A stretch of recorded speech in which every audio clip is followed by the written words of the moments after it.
para ouvir sim, professor. Pronto. O meu ventilador tá atrapalhando. Não, tá não. Pronto. Pronto. É, a gente vai. Eu não vou dizer sobre o que a gente vai conversar. Se vocês já tiverem olhado o cronograma, mas enfim. Eu queria que, se vocês pudessem e quisessem e se sentissem à vontade, abrissem as câmeras. Se não se sentirem à vontade, só que vocês, né, conversassem comigo, que a gente não vai começar agora com slides, certo? Eu vou fazer algumas perguntas e a gente vai encaminhando o assunto. A primeira coisa que eu ia perguntar para vocês era, na opinião pessoal de vocês, com conhecimento de vida, vocês acham que o homem, naturalmente, ele é um ser bom ou não? Eu acho que não. Que não? Assim, eu vou usar a filosofia de um filme que eu gosto, que é de uma série. E segundo o pensador contemporâneo Alf Dumbledore, de Harry Potter, Adorei. todos nós temos trevas e luz dentro de nós. Certo. Cabe nós escolhermos o caminho a que seguir. E vocês acham que, supondo que o homem seja naturalmente ruim ou naturalmente bom, ou que seja ambos, é, qual seria a melhor forma de que o homem ele conseguisse conviver com outros homens? Quando eu falo homem, eu quero dizer pessoa, sabe? Do ser humano, para melhor falar. Qual seria a melhor forma dele conviver com outros seres humanos? Eu acho que a melhor forma, professora, seria o respeito de ambas as partes, né? Porque acho que o respeito devia ser a religião para todo mundo, tá entendendo? Uhum, Porque o que acontece, às vezes tem brigas tão fúteis por causa de uma coisa que você gosta e eu não gosto. E aí começa com uma discussão nada a ver, e no final tem a maldade, né? Porque acho que todo mundo tem a maldade em si, só que a gente não nasce com ela, não. É o decorrer do tempo e as situações que fazem a gente agir de certo modo ou não, entendeu? uhum. E, assim, na sua opinião, na opinião dos outros, seria fácil para que as pessoas agissem com respeito? Eu digo, porque, assim, de certa forma, por mais que a gente consiga conceituar respeito, essas coisas, é um pouco abstrato. Então, como será que daria para que as pessoas realmente convivessem com respeito? Como eu poderia fazer isso numa sociedade? Assim, pelo que eu vejo, assim, nas redes sociais, né? Vídeos de crianças falando sobre, como eu vi essa semana, de um pai, ele mostrando a foto de duas crianças, sendo uma branca e uma negra, e perguntando ao filho, eu acho que tinha uns 2 anos, perguntando ao filho se ele via alguma diferença entre essas duas pessoas. Aí ele disse que não. Perguntou, aí mostrou outra foto, as mesmas crianças se abraçando. Aí perguntou se naquela foto tinha algo errado. E a criança disse que não existia nada de errado, porque ambos eram iguais. Então eu vejo muito isso que, com relação ao respeito, para se ter o respeito, deve-se ter uma educação formada com respeito. Tá entendendo? Num caso, você tem que, querendo ou não, aceitar as diferenças do outro, do mesmo jeito que o outro tem que lhe aceitar. Sendo um imperfeito em tudo, mas enfim, acho que essa relação, para ter uma boa relação, deveríamos ver todos como um só. Não só distinguir cor, raça, sexualidade, enfim, parâmetros sociais. Então, de certa forma, a gente teria que ter leis ou teorias ou qualquer coisa que formulasse isso, né? Seria isso? Vocês concordam ou não? Eu concordo. É E, basicamente isso por causa da estrutura, né, do nosso país. uhum. Então, vocês acham que um país, nação, sociedade, ela funciona melhor com ou sem leis? Com leis, com certeza. Com leis, No caso do Brasil, com leis. com leis. O que eu tô falando não é verdade nem mentira, tá? Eu tô só indagando vocês. Mas será que você impor leis não seria uma forma de tolher a liberdade das pessoas? Eu acho Não necessário. Eu acho que não Como? necessariamente. Por que não? Porque se Porque, de certa forma a porque lei se você está ela exige que eu tome uma atitude ou que eu tenha um comportamento, não? Mas justamente, ela pode ela faz com que você tenha um posicionamento perante a sociedade, o que faz com que esse seu posicionamento gere reflexos futuramente. No caso, na criação de uma pessoa, na educação de um filho, porque você vai saber o que é certo e o que é errado e vai poder instruir aquela criança na, naqueles parâmetros. Não tirando a privacidade da criança, nem tirando a sua, porque você vai saber aonde vai até o seu limite, Uhum, vai distinguir basicamente seu limite do limite do próximo. certo.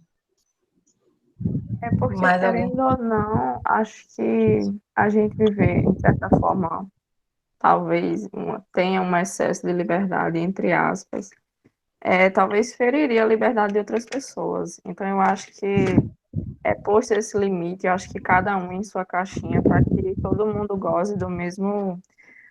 Não, acho que goze dos mesmos direitos, querendo ou não. Uhum, Para que nenhum faça alguma coisa que outro não possa fazer.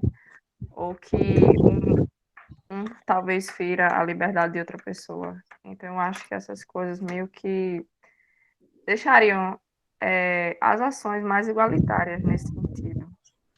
certo. E aí, assim, só fazendo outra indagação. O que eu tô falando não é realmente, pode ser ou não minha opinião, tá? Tô só Tá. estimando vocês. Vamos supor que eu possa ser ou não a favor do aborto, certo? Em qualquer idade gestacional. E eu quero fazer isso. 8 meses de gravidez e eu quero abortar. Mas tem uma lei que me proíbe de fazer isso. Isso seria, de certa forma, ou não, na opinião de vocês, isso estaria tolhendo minha liberdade ou não? Porque é o meu Com certeza. corpo e seria uma vontade minha. Eu acho que sim. Assim, a minha opinião é que o aborto seja realmente legalizado para qualquer pessoa que queira, só que daí Uhum, tenha um período de mês gestacional que seja possível para isso. Por exemplo, com 8 meses, a criança ela já é uma criança, não é mais um feto. uhum, Então, nessa ocasião, se eu fosse a criadora dessa lei, eu já não permitiria, entendeu? certo. E aí, você acha que Não, eu você, tenho que dessa ver, forma, assim, na estaria minha tolhendo a opinião, liberdade? Eu na não minha, estou, opi- assim, na De minha certa opinião, eu tô afrontando vocês, realmente, para vocês assim, só. com relação ao aborto, o que é que eu acho? Que, tipo assim, como você lançou o caso de você, Foi. Dei uma. gestante, 8 meses e quer abortar. Uhum, Certo, o corpo é seu, a liberdade é sua. Mas é como a Rosilda falou, ele já não é um feto, já é uma criança. Aí temos que analisar também o seu ponto de vista, o porquê de você quer abortar essa criança. Porque, querendo ou não, existe casos e casos. Mas muitas vezes, tipo, a mãe descobre que a criança, ela é encefálica e mesmo assim quer ter a criança. Mas do mesmo jeito que tem mãe que descobre que a criança possivelmente já vai nascer com uma deficiência e já quer abortar, porque não uhum, tem condições financeiras, psicológicas para arcar. Então, assim, se fosse realmente criada essa lei, deveria ver esses parâmetros. O porquê da mulher querer abortar. O que é que está levando a mulher a tomar uma decisão dessa? Porque, querendo ou não, o organismo, ele vai, como é que se diz? Ele vai continuar com as características. E a partir do momento, vai ter que se ter, depois da criação da lei, nos hospitais ou maternidades, vai ter que ter um projeto que acompanhe o psicológico dessa mãe. Porque ela não vai poder ficar junto das outras mães, vendo. Porque, querendo ou não, o choro da criança estimula Aí imagine você ter abortado, tudinho, mas você escuta o choro da criança e começa a vazar leite. Como é que vai ficar seu psicológico? Embora seja uma decisão sua. Então vai mexer com não só com a estrutura base, mas em si como um todo. Porque querendo ou não, vai ter que mudar vários setores com relação a isso. Não é uma Uhum. mudança única. Tipo, acho que, claro, né, os três poderes, apesar deles agirem independentemente, acho que tem uma interdependência, né? Então, acho que talvez essa legalização do aborto, talvez trouxesse, talvez não, precisaria trazer outras coisas, principalmente vinda do executivo, por exemplo, para Então, só a lei investimento não em basta. saúde. Não, eu acho que não só a lei basta. Acho que tem outros fatores para poder controlar melhor a situação. Porque não adianta só legalizar e pronto, acabou. Uhum. Tem que ter outras coisas também, principalmente as questões de saúde, até porque nesses países que legalizam o aborto tem muitos programas, tem, por exemplo, programas para conscientizar as meninas a não engravidarem cedo. Então, a legalização nesses países, principalmente países mais desenvolvidos, ela acaba não aumentando o número de abortos, mas acaba sim diminuindo a quantidade de aborto nesses países, porque vem atrás dessa lei assim um leque de políticas públicas para poder amenizar toda a situação. Uhum. Então, assim, eu joguei esse tema porque tinha sido muito falado, né, recentemente. Mas eu só quero, assim, que vocês reflitam o que vocês viram é assim. Eu não vou dizer como certo ou errado, porque eu acho que seria mais uma opinião pessoal. Mas, do ponto de vista de indagação, é essa reflexão que a gente deve ter. Os prós e os contras. E aí, de certa forma, assim, vocês falaram que, beleza, a lei funciona, mas só a lei não basta, né? E é nesse ponto que a nossa discussão de hoje entra. Hoje a gente vai discutir contrato social, que de certa forma é uma coisa que todo mundo faz. E às vezes a gente faz isso inconscientemente. E o ponto central que eu queria trazer dessa discussão é o contrato social, ele é de certa forma necessário para viver em um estado civil, para viver em paz, mas será que o contrato social ele tolhe a liberdade? Teria um contraponto entre ter lei e ter liberdade, entende? E aí, deixa eu começar a apresentar para vocês, para a gente de fato começar. Assim, de fato, não, a gente já começou, né? Hum, pronto. Podem continuar discutindo, tá, gente? Na aula, eu não me importo. Inclusive, fico muito feliz quando vocês interagem. Então, essa introdução Camila, toda. antes de começar, deixa eu só citar um exemplo aqui. Uhum, pode se falar. No meu primeiro plantão, eu fui para Pedro Regis, certo? Eu fui com minha comadre, que era enfermeira de lá. Eu tinha me formado recentemente. Aí fui ministrar o meu primeiro plantão com ela lá. Mais ou menos de meia-noite chegou uma mulher, certo? Já estava no oitavo filho e estava com 6, quase 7 meses de gestação, beirando já os 7. E o marido chegou na unidade de pronto atendimento, tipo, desesperado, porque a mulher passou o dia todinho sangrando, aquela coisa. Só que ela aparentava estar muito tranquila. Muito tranquila, muito tranquila. E uma coisa que me chocou foi quando foi fazer o toque, para ver se tinha dilatação, tudinho. E quando eu fui fazer o toque que tirei, a criança veio na minha mão. E, tipo, a mulher estava muito tranquila. Muito tranquila. Depois, a gente levou para maternidade, tudinho, ela fez a curetagem, a criança faleceu, né? Aí, só que, depois eu fiquei refletindo o que foi que levou justamente a essa mulher ter essa atitude. O porquê. Embora a situação não favorecesse, mas o marido estava alterado, reclamando direto com ela questionando o porquê, e ela quieta.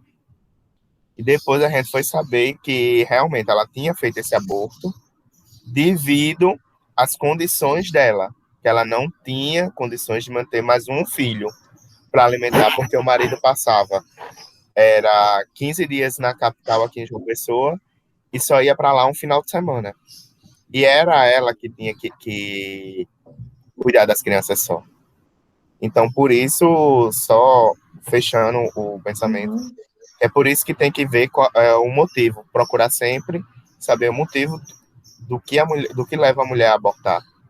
Não só julgar pela ação, mas sim pela, pelo que ela tem mostrado, né? O que é que ela vai trazer?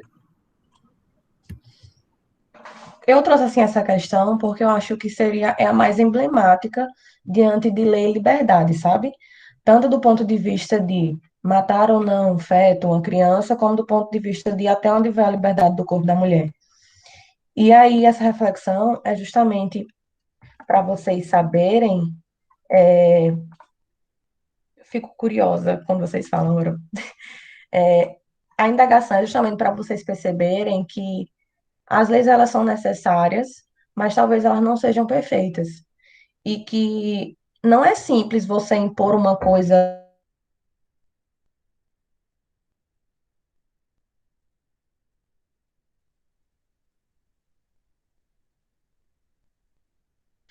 dar milhões de exemplos. Por exemplo, é, em alguns lugares, pena de morte já foi lei para alguns crimes. Isso é certo ou errado, sabe? Aí vem outro ponto. Hoje não é mais permitido pena de morte. É certo ou errado, então? Sabe? É assim, se você for, do ponto de vista filosófico, fazer uma análise histórica, não são respostas simples e não são leis simples. Elas têm todo um contexto. E aí, hoje, a gente vai falar principalmente do contratualismo de John Locke, que, no meu ponto de vista pessoal, foi a pessoa um pouco mais sensata nesse quesito. É, o que seria o contratualismo? O contratualismo, ele vem de uma ideia de que existe alguma espécie de pacto, um contrato, que ele retira o homem do seu estado de natureza e ele coloca em convivência com outros seres humanos, em uma sociedade. Esse contrato não é algo fixo. Eu não assino lá um contrato dizendo assim, hoje eu vou viver em sociedade. Não. Esse contrato social é uma teoria um pouco abstrata, de que a partir do momento em que você se insere em uma sociedade, você está concordando com esse contrato. Então, o que é que se assimila no contratualismo para todos os filósofos? Que os homens eles vivem em um estado de natureza sem governo. E que esse estado de natureza, ele dá espaço para um estado civil ou de sociedade. E que isso é feito a partir do contrato social. E aí a gente vai pensar assim, nossa, mas o que seria um estado de natureza? Aí talvez a primeira coisa que venha na cabeça de vocês é assim, vamos pensar nos índios nativos que vivem isolados nas florestas, vivem em estado de natureza. Mas será que o estado é tão de natureza assim? Será que eles não têm, de certa forma, leis que garantem um bom convívio entre eles? Então, por mais que talvez instintivamente a gente pense no estado de natureza como algo muito simples, se você for buscar em vários contextos, é difícil a gente conceituar o que é estado de natureza. Mas a gente pode simplificar dizendo que é uma sociedade que não tem um governo, né? E aí, os três principais filósofos que discutem muito sobre isso é Thomas Hobbes, né, John Locke e Jacques Jean Rousseau. Vocês já tiveram aula de algum dos outros dois? Sim? Não? Eu não lembro, mas eu acho que de Rousseau a gente já teve. Pronto.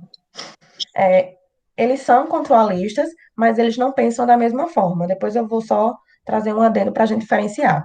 Hoje, especificamente, a gente vai falar de John Locke, certo? O que é que ele acreditava? Ele acreditava que deveria existir um livre consentimento dos indivíduos para que eles fossem estabelecidos em sociedade. Eu não deveria ser forçada a viver em sociedade. Deveria ser uma escolha minha, eu deveria que consentir com isso. E que, da mesma forma que deveria existir um consentimento para que eu aceitasse viver em sociedade, deveria haver um consentimento para que a comunidade ela se tornasse uma formação de governo, certo? Seria por etapas. As pessoas deveriam consentir. Além disso, ele acreditava que deveria existir uma proteção dos direitos de propriedade pelo governo. Eu aceito viver em sociedade, eu aceito estar submetida a um governo, mas o governo ele tem a obrigação de proteger a minha propriedade privada. Além disso, o que era que ele acreditava também? Que apesar de se viver em um governo, desse governo ter um certo poder, deveria existir uma separação em que o executivo ele controlasse o legislativo. Não, o composto. Em que o executivo ele fosse controlado pelo legislativo. O poder ele não deveria ser soberano. Da mesma forma que o governo poderia ser controlado pela sociedade. Então, eu vou consentir a viver com outros indivíduos. Nós, como grupo de indivíduos, devemos consentir a nos tornarmos um governo. Quando nós nos tornamos um governo, esse governo deve garantir que a minha propriedade privada continue sendo minha. Da mesma forma, para esse governo funcionar bem, eu tenho que ter um legislativo que controle o executivo. Ele não pode ser soberano, ele não pode tomar as decisões de forma autocrática. E da mesma forma que esses governos funcionam e se autorregulam, o povo deve ter o direito de regular esse governo, certo? Esses são os principais pontos dele. E aí, quando ele traz essas teses, ele traz os principais fundamentos do que seria o Estado civil, que são os fundamentos que hoje em dia, de certa forma, praticamente todas as sociedades seguem. É um modelo de sociedade que a gente segue. E ele traz alguns pontos bem interessantes. Primeiro, ele critica muito o direito dos reis, essa forma de monarquia em que o poder é repassado. Por quê? Porque John Locke ele acreditava que quando eu falo direito dos reis, eu estou falando de alguma coisa que está sendo herdada e que isso tem muitas raízes bíblicas. Ele não se declarava contra Bíblias ou não, mas ele acreditava que não se existia uma razão racional para que isso acontecesse. Eu estou vivendo em sociedade e o direito dos reis, ela não é a melhor forma de regular isso. Por que a gente usa o direito dos reis? Ah, porque historicamente na Bíblia era usado. Mas se não funciona, por que eu devo seguir? Entendeu? Então ele criticava muito esse ponto. Ele não acreditava que o poder herdado era eficiente. Além disso, ele considerava que o ser humano, ele era um ser racional e naturalmente social.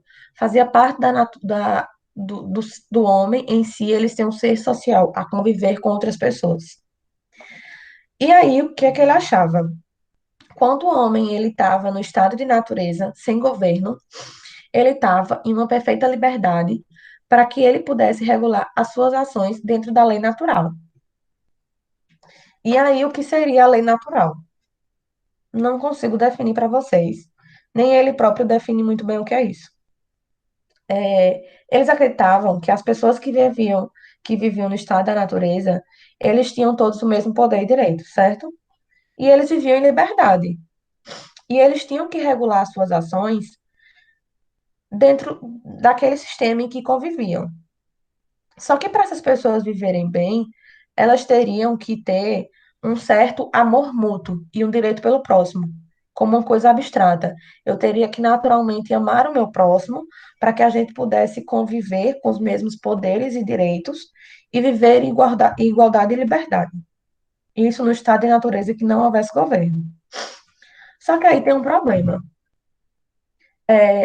No estado natural, as pessoas, elas eram juízes dos outros. E elas se guiavam pelas leis, né, de igualdade, liberdade e direito à propriedade. Não existia um governo que regulasse isso.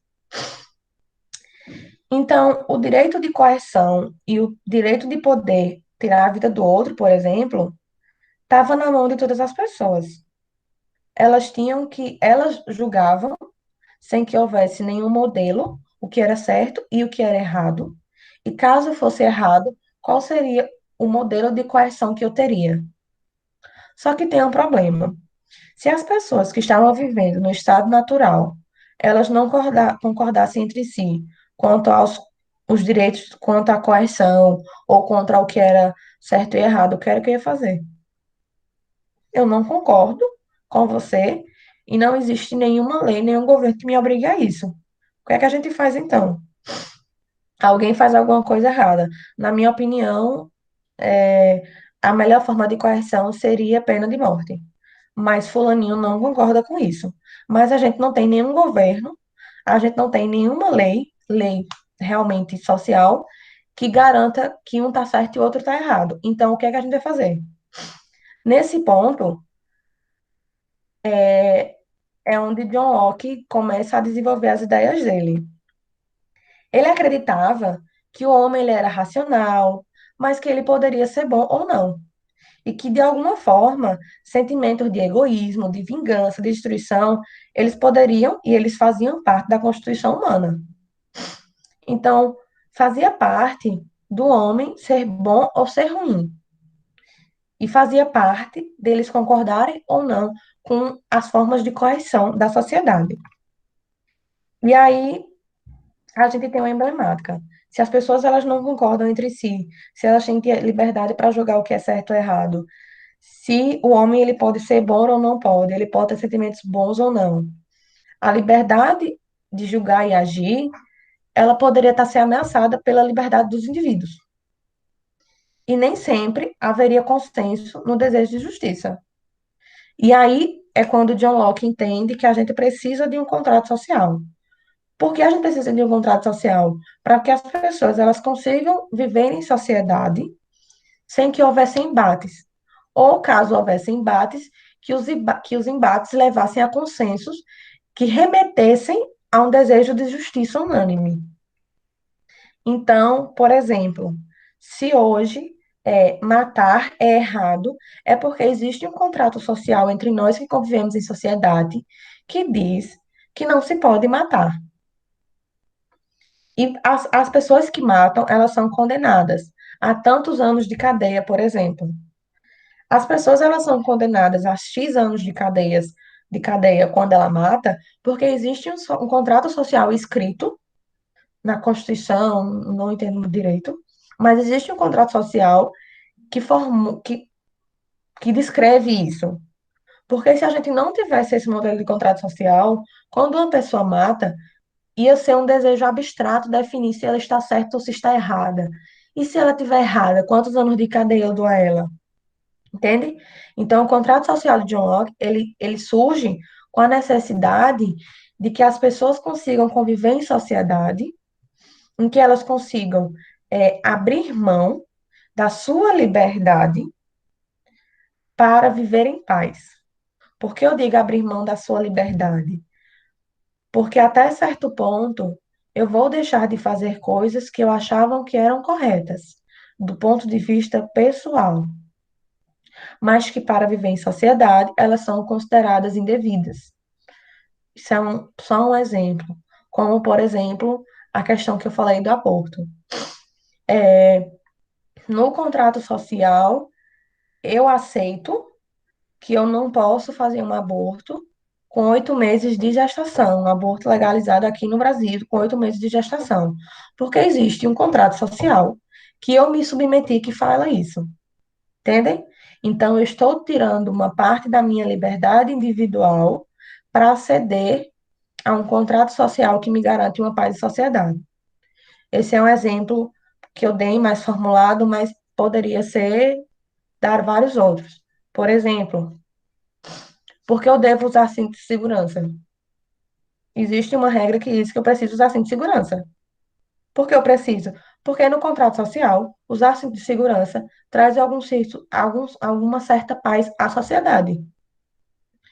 Mas no meu direito, na minha liberdade, direito não, na minha liberdade individual, eu posso achar que isso é necessário ou não. Mas eu me submeto ao contrato social. Eu não estou dizendo a vocês o que é certo e o que é errado. Eu estou só trazendo alguns pontos em que a liberdade individual ela pode se contrapor ao contrato social, certo? E aí é onde a gente vem para o Estado Civil. Aquelas pessoas que elas escolhem se submeter aos termos de um contrato social, elas vão abrir mão do seu direito natural, que é agir em nome de si mesmo, e vão depositar essa responsabilidade nas mãos de uma entidade. O que seria essa entidade? É o Estado Civil, ou o que a gente pode chamar de governo. Então, eu vou abrir mão de julgar o que é certo e o que é errado, e vou abrir mão de escolher métodos de coerção, e vou colocar isso sobre responsabilidade do Estado Civil. E esse Estado Civil, esse governo, ele vai ter que funcionar para fazer isso para mim, mas para todas as outras pessoas, levando em conta o que seria mais justo, o que traria mais paz, igualdade, equidade, entende? Seria essa a função do Estado Civil. Porém, o Estado Civil ele não é perfeito. E mesmo um grande Estado, ele está sujeito à corrupção. Então, o meu Estado Civil, o meu governo, ele está sujeito a cometer erros. Nesse ponto, o que é que John Locke fala? Certo, o Estado Civil, ele vai ser a lei suprema, entre aspas, mas o povo, ele tem liberdade de interferir nesse governo, nesse Estado Civil, se as atitudes que ele toma vão contra a paz, a segurança do povo. Então, a responsabilidade do Estado Civil, mas se ele não está agindo conforme é necessário, o povo pode intervir. E aí, a discussão toda foi para chegar nessa pergunta, nessa indagação que se faz. Então, se eu estou abrindo mão da minha liberdade para viver conforme leis, conforme comportamentos da comunidade, realmente eu poderia dizer que há liberdade na democracia? Eu posso, na opinião de vocês, aí vocês falando mesmo, depois dessa exposição de John Locke, vocês acreditam, eu não estou perguntando o que é certo ou o que é errado, mas vocês acreditam que há liberdade na democracia?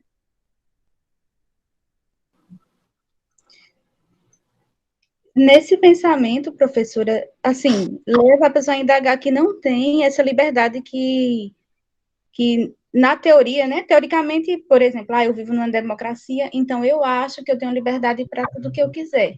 Mas nesse pensamento aí, a liberdade não existe na realidade. Porque, quer queira ou que não, vai ter uma lei lá no fundo que vai dizer para você, você está fazendo isso aqui, mas você tem consciência que está errado. Uhum. Entendeu? E na sua opinião pessoal? Eu acho que eu acho já é minha opinião pessoal, né?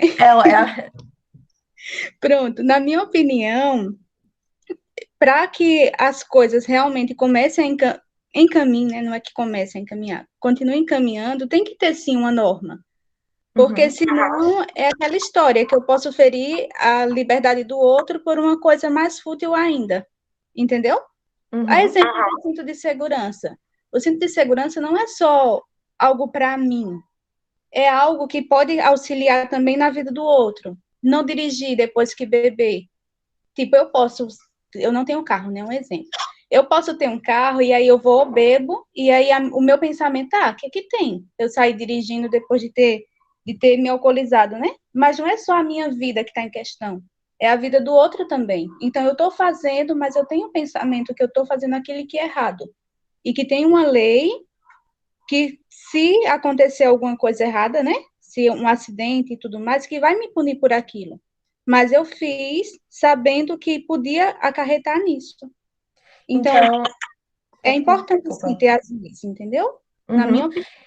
E você acha, vocês, o restante do pessoal, que usar cinto, obrigatoriedade de usar cinto, por exemplo, é uma forma de coerção?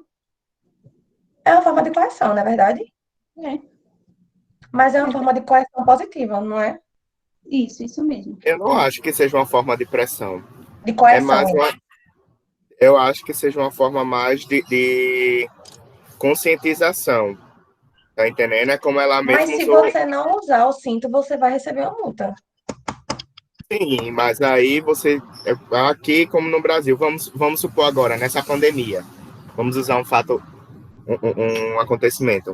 Aqui, realmente, teve que ter. Como é que se diz? A restrição no uso obrigatório de máscara em todos os estabelecimentos, porque as pessoas sabiam do que estavam acontecendo, mas mesmo assim não aceitavam. Então, foi preciso que tenha essa determinação do uso de máscara fora na rua. Para quê? Em alguns estados a gente viu que teve até multa se fosse pego sem a máscara, Certo. né? Então, assim, o brasileiro, um defeito que a gente tem, no geral do brasileiro, é que a gente só faz as coisas certas quando atingem o órgão principal da gente, que é o bolso. Então, quando você diz assim que usar cinto acarreta a multa, beleza, mas você tem a consciência de que se não usar, o que é que pode acontecer com você durante um acidente? Mas para você ter essa conscientização, não querer mexer no seu bolso, você vai e já evita, já se previne, né? É uma forma de prevenção. Do mesmo jeito, utilização de máscaras, já achando bebida em direção. E querendo ou não, como a colega falou, você não está botando em risco só sua vida, está botando em risco a vida dos demais. Do mesmo jeito, não só com a bebida alcoólica, mas com direção perigosa, com tudo. Tem gente que realmente no trânsito não dirige pensando no próximo, dirige pensando nele. Eu vou porque eu posso e, vamos supor, um exemplo mais prático é com motoqueiro. Você está de carro, tem um motoqueiro ali, mas dá. O motoqueiro, se quiser, ele freia. Aí você vai para frente do motoqueiro sem dar seta, sem nada. Então, assim, é uma forma de direção perigosa que você está expondo em risco, tá expondo em risco a vida de outra pessoa, além da sua. Tá super coerente o pensamento de vocês. O que, assim, quando eu pergunto isso para vocês, não é querendo dizer o que é certo e o que é errado. É só realmente um questionamento. E o que vocês falam é realmente super coerente. Mas, por exemplo, do ponto de vista de John Locke, a quarentena, por exemplo, eu sou obrigada a estar em casa. Então, de certa forma, o Estado Civil, ele está tolhendo o meu direito de ir e vir por uma causa maior. Por que eu estou falando isso? Falando dessa forma. Para a gente entender que no pensamento de John Locke, a questão de você tolher a liberdade de alguém ou coagir alguém para seguir alguma regra, ela não é ao todo negativa. A falta de liberdade, a falta de liberdade, ela não é 100% negativa em alguns sentidos. E aí, quando o John Locke indaga isso, ele traz uma citação dele que se você que lhe confunde, porque ele discursa sobre uma coisa que leva você a pensar em uma coisa, e no final ele fala que onde não há lei, não há liberdade. Quando você poderia ter pensado a aula toda que onde há lei, não há liberdade. Não sei se vocês estão entendendo meu contraponto. Por quê? Porque quando John Locke ele fala de liberdade, ele fala de liberdade no estado de natureza, que era aquela liberdade 100% sem governo, onde não havia lei. Existia uma certa liberdade ali, mas não a liberdade que a gente precisa para o Estado Civil. Então, o que ele fala é: para que eu viva em Estado Civil, eu preciso ter leis. Se eu tenho lei, eu tenho liberdade. Então, a intenção realmente era embananar um pouco a cabeça de vocês, se vocês ficarem embanados. Se não, que bom que vocês entenderam tudo. Mas é basicamente isso. John Locke, ele traz essas ideias, e aí, para fazer um checklist do, do pensamento dele em relação ao contratualismo, ele era um apoiador do liberalismo e do parlamentarismo. Ele traz esse conceito de estado da natureza, em que ele tinha paz e harmonia entre os homens até certo ponto, em que eles concordavam, se lembram? E aí a gente deveria ter um direito natural, mesmo convivendo em estado civil, que era o direito à propriedade. E que o Estado, ele deveria prezar por essa propriedade. Da mesma forma, para viver nesse estado civil, eu precisaria de um contrato social. Mas esse contrato, ele não era forçado, deveria haver um consenso por parte da pessoa. É um consenso meio abstrato, entendeu? Porque a partir do momento que eu estou vivendo em sociedade, eu estou consentindo com isso. Eu não preciso assinar nada. E o Estado Civil, que seria baseado no parlamentarismo, mas que haveria a possibilidade de deposição dos governos, se eles não agissem de acordo com a delegação, com o povo. E aí a gente vem o segundo tratado do governo civil, que é o livro mais importante dele que fala sobre isso. A gente tem o contratualismo, que é a natureza humana e a organização social, que são dois pontos do contratualismo. Os direitos naturais que ele defende, que é vida, liberdade e propriedade. O Estado Civil, que deveria funcionar em torno do parlamentarismo, resguardar os direitos das pessoas e a felicidade da nação, que seria a paz social. E a população, que tem direito de revolta e de deposição real. Então, o povo tem direito sobre o governo que está o regulando. E isso aqui foi só para comparar. John Locke foi o que a gente falou agora, que ele fala que o homem é bom, mas ele faz a guerra para se defender. Então, em algumas situações, o homem ele pode ser mau.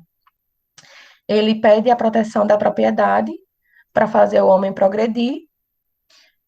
Ele falava em um parlamentarismo sem o direito divino, que era o direito dos reis.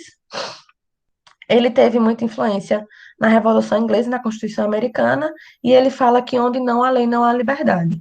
E aí ele se contrapõe à pessoa que vem antes dele, que é John Hobbes, que fala sobre monarquia absoluta. Então, eles são da mesma linha de pensamento, mas eles têm ideias bem diferentes.